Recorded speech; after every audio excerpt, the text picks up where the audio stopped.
All right, I need you guys. My mama kwaba amra Odia Sampa TV. Musom for Odia Sampa ni.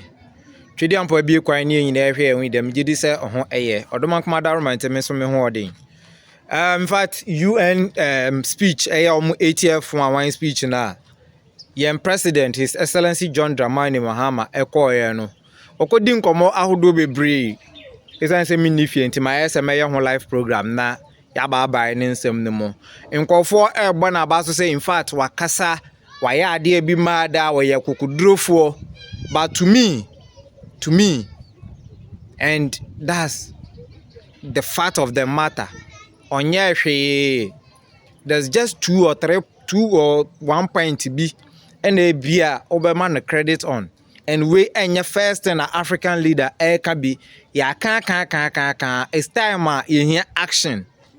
Nenye talk and Mahama talk your talkie ye no Ghana how be to me aye ho action am na ye and there are some blames bi kra na ogusa wo bremia.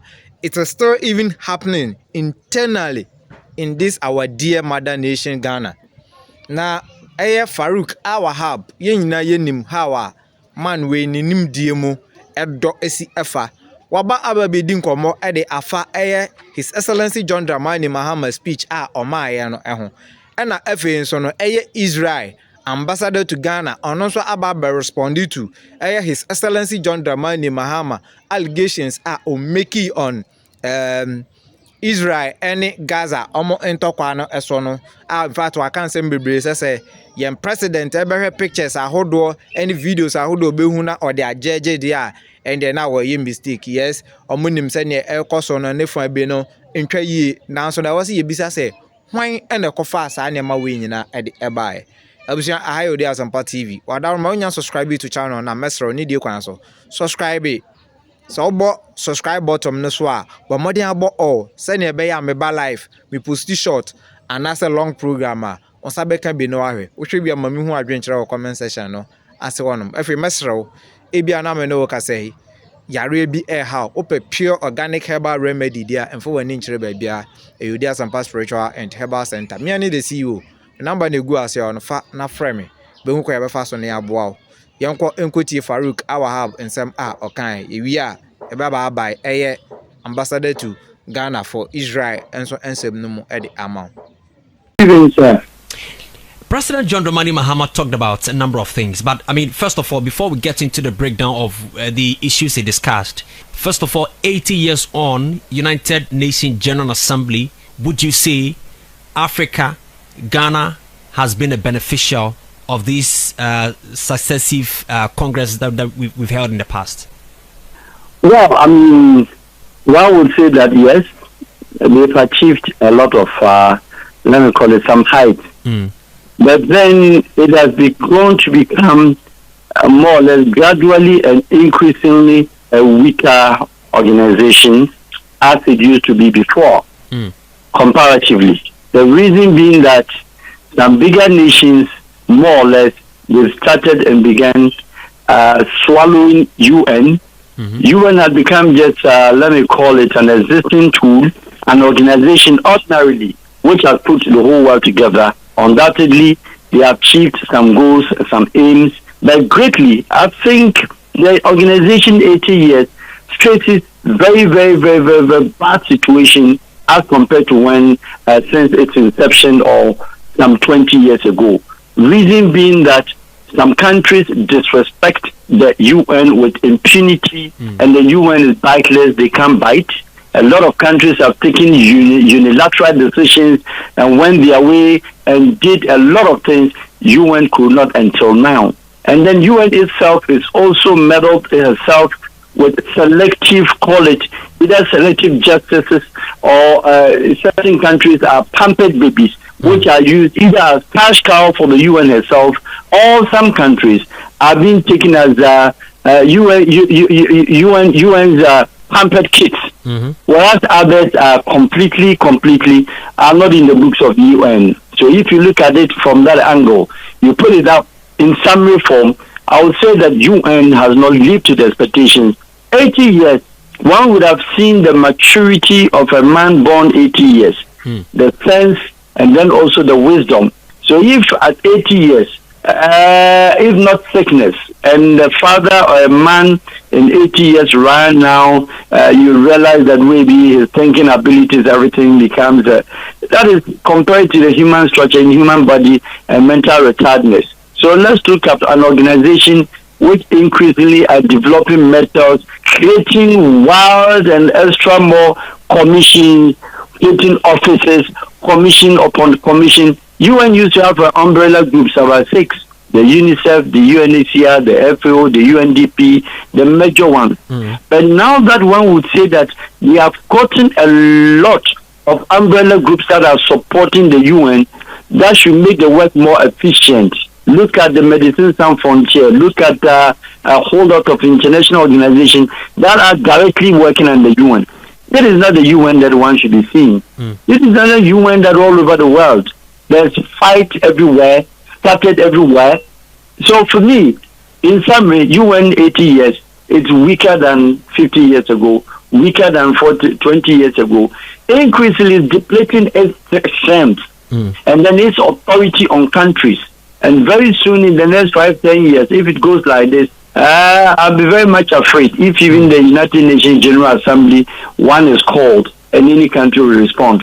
Because countries feel that they are isolated, some are assisted, some are isolated. So 80 years of UN, much as they've achieved some aim, greater, they haven't done anything to me. My estimation. I see.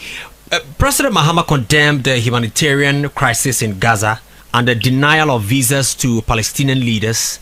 How significant is this constructive criticism coming from an African head of state, especially on the UN stage?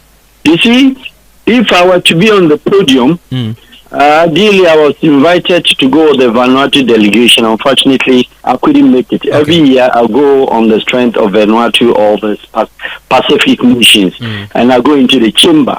Ideally, I would have given my president a thumbs up, right? Why? Ghana's position with the UN has been very consistent. We've been very consistent on enhancing global peace and security for sustainable and then what? Sustainable security for the world and inclusive development. That has been the Ghana's position. Okay. Ghana's position had also been a global fighter and support of what? A climate and all that. But then back to a country where he made mention specifically humanitarian crisis in 2 notable countries. One, that was Sudan, and then 2, the Palestine. The president couldn't have made that opportunity without setting the stage. And that is what I expected when the Ghanaian president mounts the stage. These are some of the issues that we'll be dealing with. Not to mix yourself up into world politics.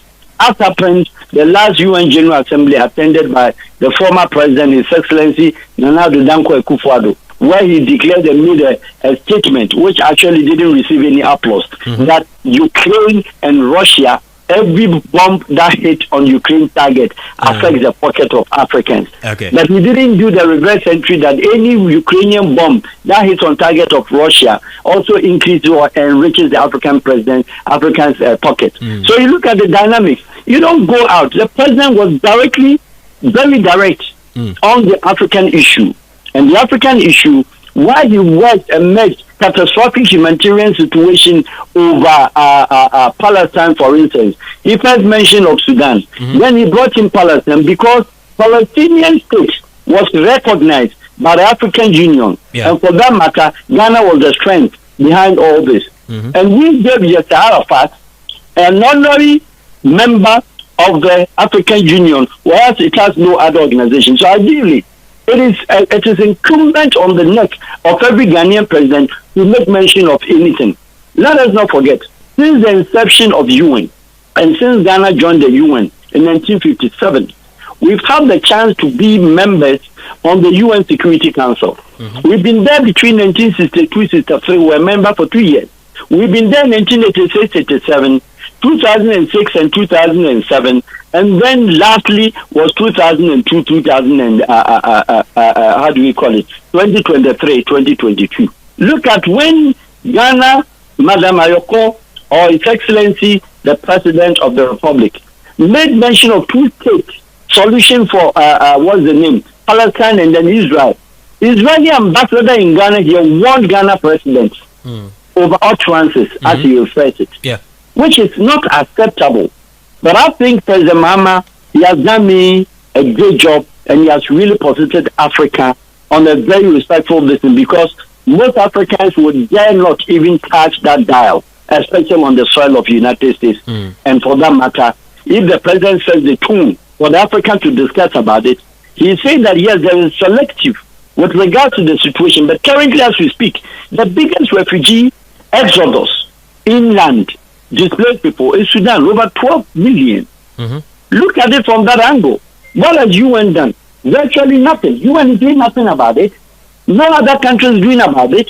But then when there's an issue that bothers in a small country, certain Israel and some other jurisdictions, in the reference of President Mahama, Ukraine, should anybody tell me post-World War, what is the West and Western world? What are they earning, gaining, getting from Ukraine? But look at the monies and the emphasis that have gone in there. At the end of the day, UN follows up and turns out with the European Union and their direction and their interest. It's a colonialism against Afroism. So if the president is speaking about Afroism, he's being very much on the point that yes, you can be selective, and yes, humanitarian he positioned it, and that is the Ghana stand. Whoever takes it, any of the Western, and I know Israel ambassador will just counter or make a comment of it. We are waiting. And president has really made it very clear. And to me, among all the podiums that he has lectured on, the World Security in Munich this year, that is in somewhere in February, in March, I was at the podium. We happened to be in the same hotel with His Excellency the President. So we attended. We were over there, he delivered. But there is a catch.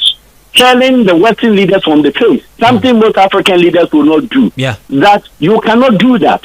You can't leave Sudan and then not only be interested in Ukraine. You can't leave Palestine and be interested in Ukraine. I think the subject was well mentioned, and I think it was well delivered, and he delivered on point. I see. That was the maturity level of our president. I agree. From where I sit as a journalist, President Mahama's speech seemed to signal a more assertive African stance on global justice and equity issues. If so, how might that reshape global diplomacy, for that matter, the country called Ghana? Well, let me tell you for fact, some of us we've been mission translator for UN herself as a body for longer years. We've been most of all these year missions. We've worked with Mrs. Ogata, Ms. Annan, and Okopian and all that. So we do have an experience about how the UN herself as a body operates. Now, it's a speech well delivered. Whether the Europeans or the Western leaders call it the global power, whether they see it, it is in that podium the Africans, the Asian Caucasus, the Caribbean Caucasus, the Pacific, and the entire ACP member country. Each one of them will rise and clap.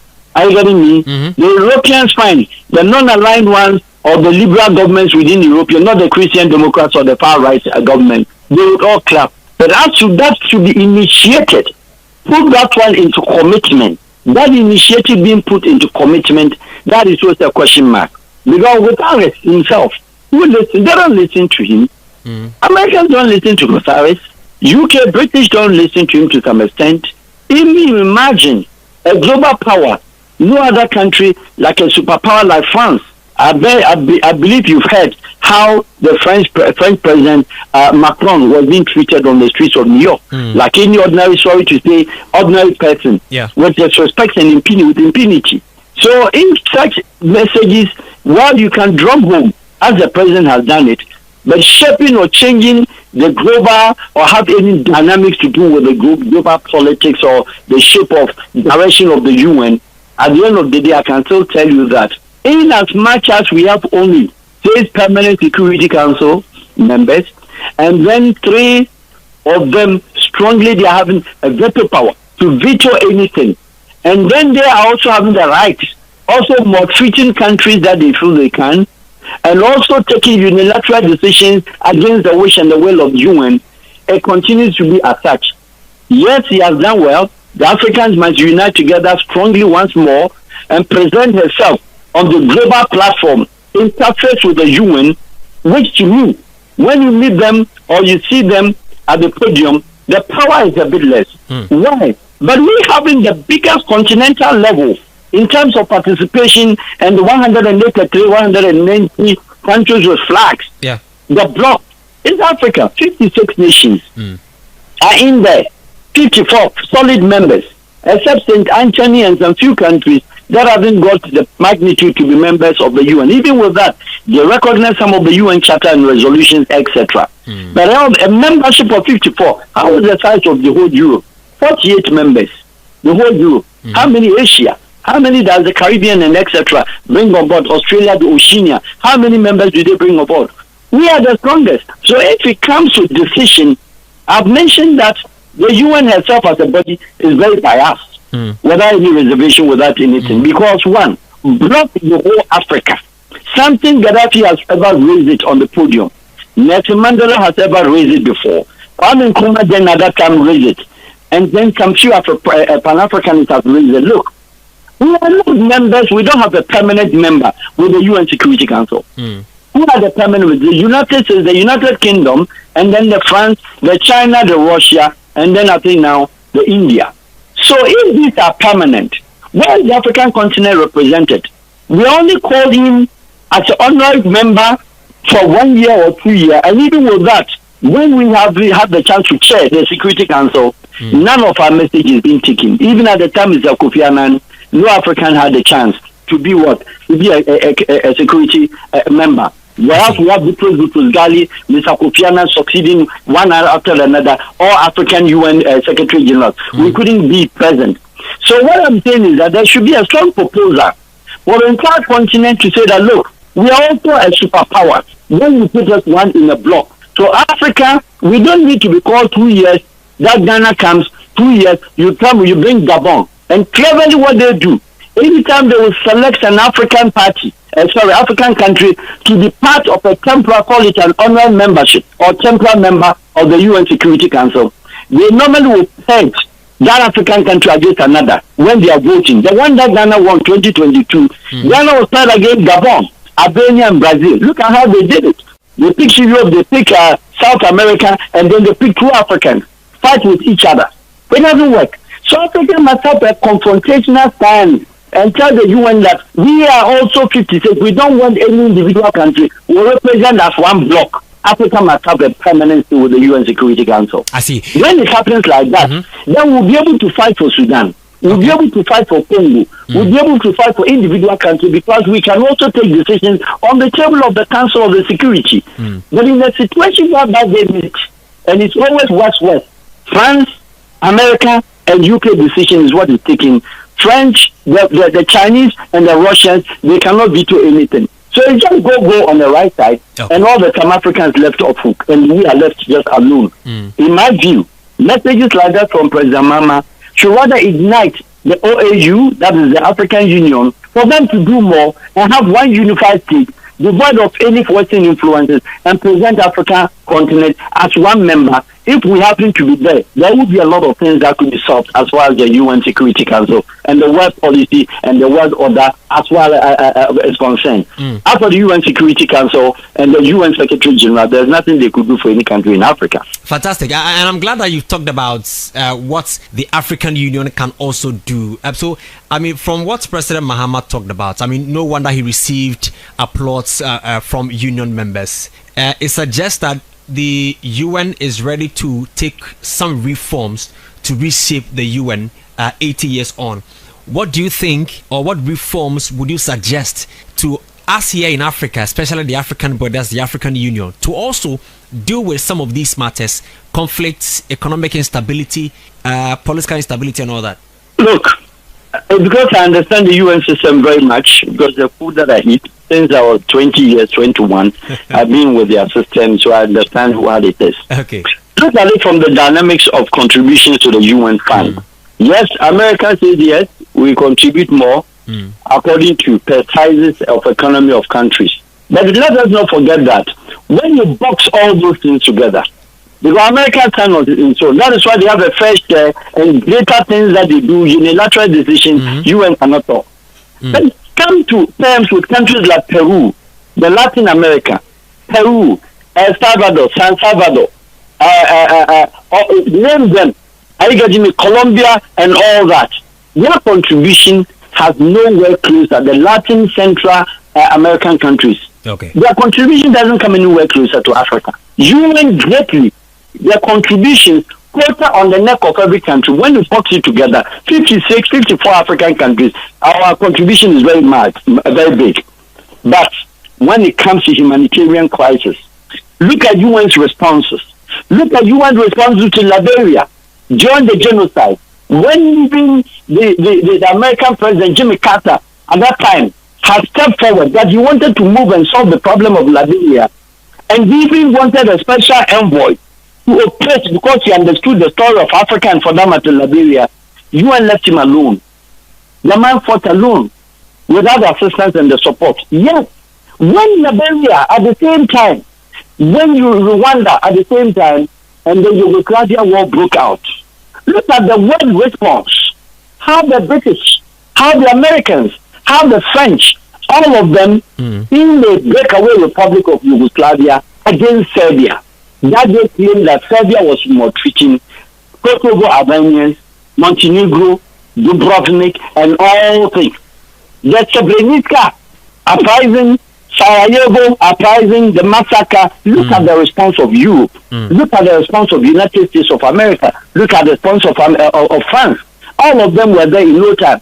Let us not forget, at that time, there was a genocide in Sierra Leone, Mahfoud Sanko. He was amputating left, right, center. Chachela was amputating left, right, center. Rwanda was in flames. Pierre Boyaya was also misbehaving in Bongi in Central African Republic. What about Burundi? Africa, but 13 countries, especially in the Katanga provinces, all of them were in flames. What did UN do? It was left in the hands of Africans fighting, turning ourselves until we're tired and stopped. UN didn't come there. Sorry, sir, no, they didn't come there. The time UN came, Sebe Sanko was based in Kono, Kenema, destroying Puja to Freetown, destroying the whole country. So now, therefore, if we are saying that the UN reforms, if we are to advise the UN, nobody is to advise UN, my brother. UN knows what they stand for reforms. But then their reforms, their reformations and reforms, does it affect America or enhance America? Answer is no. They cannot decide. Does it reform France? No. When France, a lot of things that they're doing against their own African colony by the French. Have you ever heard the UN Security Council, the UN as a body, telling the French that grant them and leave them the rest of the independence that is in your hands. Grant them the 100 and let them have their self-determination then also act as a country. Did you see that? Have you heard that? No. It's a sorry different from the United Kingdom, how they also treat some of the islands, some of the countries in Africa indirectly. Has anybody spoken? No. So the reforms is not anything that is hanging in the air. UN is very much aware of what kind of reform, but then it's just a key party and talk show. The UNGA, the United Nations General Assembly, when they meet, well, of course, thankfully, Ghana is one country. I don't know now that President Mahama has seen them, whether the lobbyists, as it is termed, would allow Ghana to speak on the podium, because mostly some of the countries selected, about 4. Ghana will speak first all the time, since Kwame Nkrumah's time. Even our military leaders in uniform were speaking at the UN General Assembly. Undoubtedly, they respect Ghana and respect our views, because we are very peace aligned with any other country in the world. Then sometimes Nigeria, sometimes South Africa, and maybe Egypt or one country. That's all. So Ghana has a position, but then how best that will be able to impact. And the UN's reform must see Africa as a collective union proper and present a proposal for reform that will rather benefit Africa than always going out there and it's a talk show. Then we wait for next year, September, the story will be the same. Wahab, thank you so much for your time. I'm grateful always. Nti abushana farouk Wahab ena ede the submission ene na adwenkyere ede aba no na se utie ne kasa ni mu ye a o kasa no o kan say by all means ubon say Israel and I say ambassador to Ghana Israel ambassador to Ghana no or then respond ebeba ampanso or then respond ede aba na yenua GH page ena describe ne respond no in a written form Inti yonko ni yonkotie so respond omo de aba efa His Excellency John Dramani Mahama ensem okan efa Gaza ene omo Israel entokwa ne se ne yesi ekukum Gaza for ema uhwe so many videos na safem, but you see Ghana for no majority no because Christianity and you say na Israel no they are in support of it. Others one aba yonko ni in response on so other by energy trade and chire mai farouk Wahab ebeka say asema president akan Israel ambassador to Ghana or Ghana CCA oba beg reply President John Dramani Mahama ampa wa be reply na nisema okan no kire say President John Dramani Mahama pointer orezi ye efa Gaza hono ampa pa nezo so ema president enhwe pictures keke videos as amanfo prepra enkwale su ni sa no ma no ema ne fan jeje na ensem no mu no na Israel for any Gaza Palestine ensem no emu do pa. And speaking at a press conference in Accra on Friday, Mr. Roy Gillard acknowledge the president's concerns no raise Now, president had some very strong points, but insisted that Israel cannot be judged by images alone. The picture really is very somber. It's very sad, and we do not deny that what is happening in Gaza is tragedy. Sana okan and just say pictures na ekoso no ma bi ekoso no entwayi. Na so ema President John Dramani Mahama and judging in that way. Na Israel ambassador to Ghana is out for so say omo de peace na omo pe. Enye say bia de esi no sa na omo pe no. Na so omo na so ni nyina free Hamas Hakarat al-Mukawama al-Islamiyya omo Islamic Resistance Movement. Hamas for omo say omo airborne Palestinian ho ban omo fighting for Palestinian freedom. Omo na 7th October 2023 omo bora Israel ekoku nipa mako 1200 na omo sa take 240 hostage. They say eno na Israel for air fighting fi so omo say Hamas for no omo Gaza. In the president enkai 7th October said ye esi ye wo Israel Hamas for omo Gaza eye enu nti omo de omo prese obia benya ne fa hodie enya asomdwie se omo pa se omo bewie saa entokwakun ana se de omo yeyi omo na se de omo de ye Gaza yi pa no bewie na Hamas fo yi omo ye military group yi omo ebegina omo na so pa se saa group yi de so tiase pa de na se Israel lusu nti omo de enye se ebia omo kontokwa na omo de omo peace said the omo ya take omo hostage no ombenya omo fa hodie na asomdwie aba sa na Israel ambassador e reply ama President John Dramani Mahama and omo criticize Israel. Ano kwamo mienka na awodi nipa pina ekwa tete mu pao amani pampempema wale agu odia sampa spiritual and herbal center awo wo mo yade se wo mbe mu wanya basisi a yade bi tise stroke gonorrhea anaba ma waye mre e wampamu low sperm count wo mo wanu aduro tatahwe ene je sam ne se saba ne sunsumu nsam a wo mo tenete se ye sunsumu aware anasa yare bi ne yade ama wo pampabone anabo ana wanya abai ama ne court case wo betu charge osisi annam omadwuma panti ni pampempem ene be fo mukofie ekoye sunsumu nyuma edemom samosini ene enzimani akabom dia sunsumu niama asie betu obi age wukunu anasa woyere awaresem adwumasem akwantuom nsem ni nyina ayasumasem fa bedan odia sampa spiritual and herbal center obehu yan New Koforidua ejoso ne konongo infinfin aye Ashanti region ehon ma number aye didi dwuma no aye 054 3304976 and I say 020 134 0421 054 330 4976 and I say 020 134 0421. Odia Sampa Spiritual and Herbal Center. You be do us some amount.